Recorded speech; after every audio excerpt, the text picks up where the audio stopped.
right, everybody, get ready, because today we are diving deep into a place in Florida that I know you all want to hear more about, historic Spanish Point. Welcome to Old Florida Now, where we uncover the rich history and hidden stories of the Sunshine State. Each episode will explore the people, places, and events that shaped Florida's past.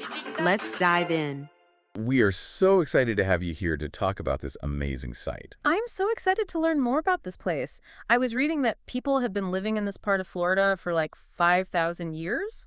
That's right. 5,000 years? That's even before the pyramids. That is older than the pyramids. Wow. And we were talking about like real settlements, right? Not just like a few people wandering around. Oh, yeah, we are talking about established settlements. You know, when you think of Florida, you think of beaches and sunshine. But these early Floridians were living in tune with the coast in a way that most people today can't even imagine. So who were these early Floridians? What do we know about them?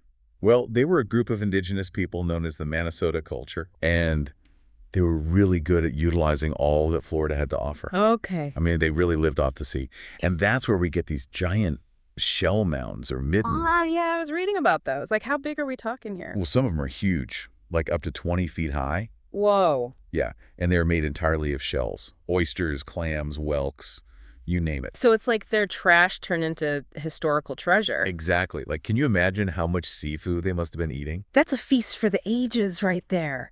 But really, these middens are like time capsules. They are. Giving us this incredible glimpse into how these people lived. Right, and it wasn't just what they ate, but their tools, the things they left behind. It's all right there. It's like a 5,000-year-old puzzle just waiting to be pieced together. And get this, they didn't just randomly build these mounds wherever. They were strategically placed often on higher ground to avoid flooding.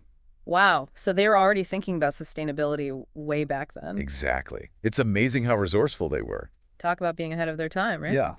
But we would be remiss if we didn't mention like the most intriguing part of these ancient settlements, their burial practices. Yeah. This is where it gets really interesting because I heard about an alligator burial with humans. Yes, it's true. Within these shell mounds, archaeologists found a burial mound, unlike any other, Okay. and inside, a rather large alligator skeleton. And it was placed very deliberately alongside human remains. Hold on. So they were burying alligators with humans, like as part of some kind of ritual. Exactly. And it gets even more interesting. The alligator wasn't alone. It was buried with what we call grave goods, just like the human remains. You're kidding. So they were giving gifts to the alligators in the afterlife. It seems that way. It suggests a deep spiritual connection with these creatures. I mean, it makes you wonder, did they believe alligators held some special significance? Were they trying to appease a gator god?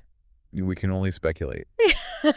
But it really makes you think. It definitely does. It's like stepping into a whole different worldview. It really is. Fascinating. It really makes you think about how differently they saw the world back then. But let's fast forward a bit, shall we? A few thousand years, actually. And we encounter another group of folks who left their mark on historic Spanish Point. Oh, you mean the Webbs? Yeah, the Webbs. Arriving in 1867, they seem to have really embraced that get-it-done Florida attitude. Oh, absolutely. Imagine this. John Webb and his family. They come all the way from New York, and they're ready to work. They see the potential of this land, the Florida sunshine, and they're like, let's grow some citrus. Well, you can't go wrong with Florida citrus, am I right? Oranges, grapefruits, lemons, sunshine in every bite. But they didn't stop at just being citrus barons, did they? No, they sure didn't. See, John Webb, he had this idea. This is the 1860s, right? Way before Florida was a tourist destination. Right. And he thinks, what if people want to escape the cold up north and just relax in the Florida sun? Makes sense to me. So he takes a part of his property and he turns it into this haven for travelers. Little cottages, plenty of that fresh citrus, and he calls it Webb's Winter Resort. Florida's first vacation hotspot. I love it. It's amazing to think that something that big started right there at historic Spanish Point. It really is incredible. So we've got ancient shell mounds, a citrus empire, the birth of Florida tourism. Anything else these Webbs up to? Well, if you think about it, getting those oranges and grapefruits to market back then wasn't exactly a walk in the park. No, definitely not. No Amazon Prime deliveries back then. Exactly. So what do? They build a ship. Get out of here. A whole ship, really. Tell me they called it the Orange Blossom or something like that. Close. They named her Vision. Vision? I like it. Bold. Right. A two-masted schooner built right there on the property. That became their connection to the rest of the world. Sailing up and down that coast, citrus bound. That takes vision, all right. Speaking of vision, I hear the town of Osprey itself has a connection to the Webbs, too. Oh, yeah. Tell me more. It was John Webb himself who suggested the name Osprey for the local post office. He was a bit of a bird enthusiast, and he was inspired by the ospreys that were always nesting in the area. How fitting. It really adds another layer to the story of historic Spanish Point. All those ospreys soaring above, just like the Vision sailing the coast. It really is quite a legacy. It really is. But speaking of legacies, we'd be remiss not to mention another incredible figure in the historic Spanish Point story, Bertha Palmer. Ah, Bertha Palmer. Now, there was a woman who knew what she wanted and how to get things done. That's putting it mildly. I mean, this is the Bertha Palmer, the woman who helped shape Chicago. The very same. She comes to Sarasota in the early 1900s, and she brings with her this incredible energy. And a love for nature, right? I mean, those gardens she created. Just incredible. She wasn't content with just any garden, though. She wanted something special, something that reflected her love for this place. She worked with some of the best landscape architects of the time, bringing in plants from all over the world. I bet. I've seen pictures of those gardens. It's like stepping into another world. So we've got ancient shell mounds, a citrus dynasty, the birth of Florida tourism, Andy, these magnificent gardens, all in one place. Before we get too far, though, what about those Webb family graves we talked about earlier? Oh, yes. Right there on the grounds, near Mary's Chapel, is the Webb family cemetery. It's one thing to hear about it, but can you imagine actually being there, walking among the headstones? I can only imagine the stories those headstones could tell. A real tangible link to the past. It really makes you think about all the people who have walked that same ground throughout history. It really does. And it makes you wonder, about those shell mounds. Do you think they played any kind of role in the Webb's time? Or were they just a curiosity by then? It really makes you wonder about those shell mounds. Were they just a curious landmark to the Webbs, or did those mounds serve a purpose even then? It's hard to say for sure, but remember how we talked about them being on higher ground? Yeah, to avoid flooding. Right, so it's entirely possible that some of the structures the Webbs built, maybe even parts of their citrus groves, benefited from that ancient ingenuity.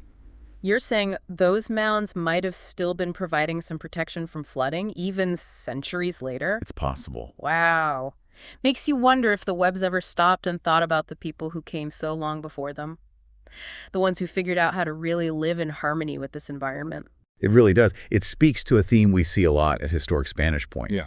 This deep, deep connection between people and place. Totally. The Minnesota people, they relied on their understanding of the land to survive. The Webbs, they saw the potential of the land, and they were entrepreneurial, And then Bertha Palmer, she comes along with her love of nature and beauty, and she creates these incredible gardens. It's like this one spot has absorbed the energy of all these different people from all these different times, all drawn to this one very specific place. It's quite a thought. You've got me wanting to book a flight. I can practically feel the Florida sunshine and hear those palm trees swaying. And that's the beauty of Historic Spanish Point, isn't it? It's not just some dusty old history lesson.